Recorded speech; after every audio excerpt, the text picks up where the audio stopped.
తెలంగాణ ప్రాజెక్టులపై అభ్యంతరాలను ఆంధ్రప్రదేశ్ ప్రభుత్వం ఉపసంహరించుకోవాలి. ఎన్డీఏ ప్రభుత్వంలో భాగస్వామిగా ఉన్న ఏపీ సర్కార్ కేంద్రంతో మాట్లాడి తెలంగాణ ప్రాజెక్టులకు వేగంగా అనుమతులు ఇప్పించాలి.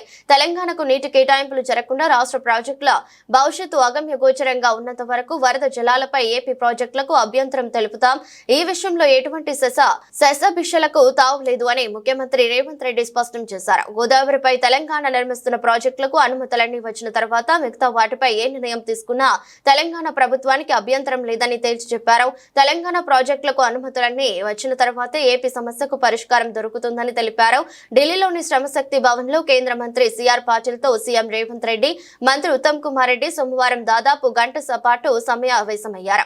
అనంతరం మీడియాతో మాట్లాడారు. ఇటీవలే ప్రధాని మోదీని కలిసి గోదావరిపై ప్రాజెక్టుల జలాల అనుసంధానం తదితర అంశాలపై వివరించాలనే విషయాన్ని కేంద్ర మంత్రి దృష్టికి తీసుకెళ్లాలని తెలిపారు.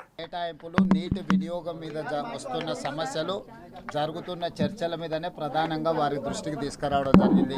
ఇప్పుడు కన్స్ట్రక్షన్ జరుగుతున్న ప్రాజెక్టుల అనుమతులు, నీటి కేటాయింపులు కూడా తక్షణం ఇవ్వాలనే దాని మీద ప్రధానమైన ఎజెండాగా పెట్టుకున్నాం. మొన్ననే ప్రధానమంత్రి గారికి గోదావరి జలాలను మూసి అనుసంధానం చేసే విషయంలో చెప్పినాము. తప్పకుండా అక్కడి నుంచి రిపోర్ట్ అడిగినప్పుడు వాళ్ళు ఇస్తారు. దాని మీద ఆ సందర్భం వచ్చినప్పుడు తప్పకుండా మాట్లాడతాం. ఎస్ఎల్పి గురించి జస్ట్ అవుట్లైన్ బ్రీఫ్ చేసినాం. యాక్సిడెంట్ జరిగింది, యాక్సిడెంట్లో ఉన్న పరిస్థితి ఇచ్చినాక నేను ప్రధానంగా ఇప్పుడున్న నీటి కేటాయింపులు, నీటి వినియోగము, వాటికి సంబంధించిన నిధులు, అనుమతులు, వాటి మీదనే ప్రధానమైన చర్చ జరిగింది. ఎజెండాలో ప్రధానంగా ఆ అంశాలనే ప్రస్తావించడం జరిగింది.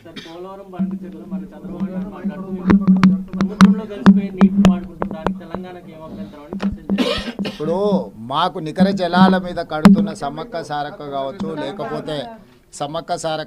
లేకపోతే సీతారామ కావచ్చు, మా ఇతర ప్రాజెక్టులకు నికర జలాల కేటాయింపులు ఇంతవరకు జరగలేదు.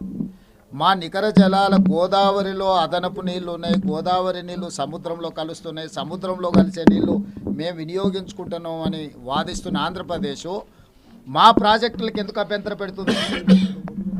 మా శాశ్వత ప్రాజెక్టులకు శాశ్వత కేటాయింపులు జరిగిన తర్వాతనే కదా నీకు వరద జలాలు ఉన్నాయా లేదా అని లెక్కదేలేదు. సో గోదావరి నది మీద నిర్మిస్తున్న తెలంగాణ ప్రాజెక్టుల యొక్క నీటి కేటాయింపులు పూర్తయిన తర్వాతనే ఏదైనా ఇతర ప్రాజెక్టులకు అనుమతి ఇవ్వాలి, ముఖ్యంగా వరద జలాలకు సంబంధించి. వన్ ట్రిప్ ఇప్పుడు మేము కట్టుకున్న ప్రాజెక్టుకి సమ్మక్క సారక్క కానీ లేకపోతే సీతారామ కానీ ఫైనల్ సిడబ్ల్యూసీ క్లియరెన్స్ రాలేదు కదా. అందుకోసమే కదా మేము టైమ్ అండ్ అగైన్ వచ్చి రిప్రజెంట్ చేస్తున్నది. ఆంధ్రప్రదేశ్ కూడా వాటి విషయాలలో అభ్యంతరాలు పెట్టింది కదా. ఆంధ్రప్రదేశ్ ఎందుకు అభ్యంతరాలు పెడుతుంది? ఆంధ్రప్రదేశ్ ఒక పక్కన వరద జలాలు ఉన్నాయి, వరద జలాలు సముద్రంలో కలుస్తున్నాయి, సముద్రంలో కలిసే జలాలను మేము గోదావరి జలాలను బంకచెరువు ద్వారా ఈవెన్ కృష్ణా బేసిన్ కూడా తరలిస్తామంటున్నారు. ఒకవేళ మీరు ఆ నీళ్ళను వినియోగించుకోవాలనుకున్నప్పుడు మా ఉన్న ప్రాజెక్టుల యొక్క అనుమతులకు ఎందుకు అభ్యంతరం పెడుతున్నారు?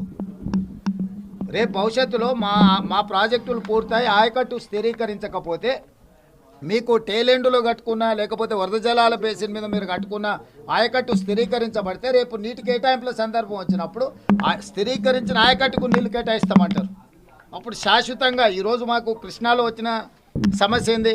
కృష్ణా డెల్టాలో ఆయకట్టు స్థిరీకరించడం వల్ల ఈరోజు 811 టీఎంసీలు కృష్ణా నదిలో అందుబాటులో ఉన్న 512 టీఎంసీలు ఆంధ్రప్రదేశ్ వినియోగించుకుంటుంది, 299 మాత్రమే తెలంగాణ వినియోగించుకుంటుంది.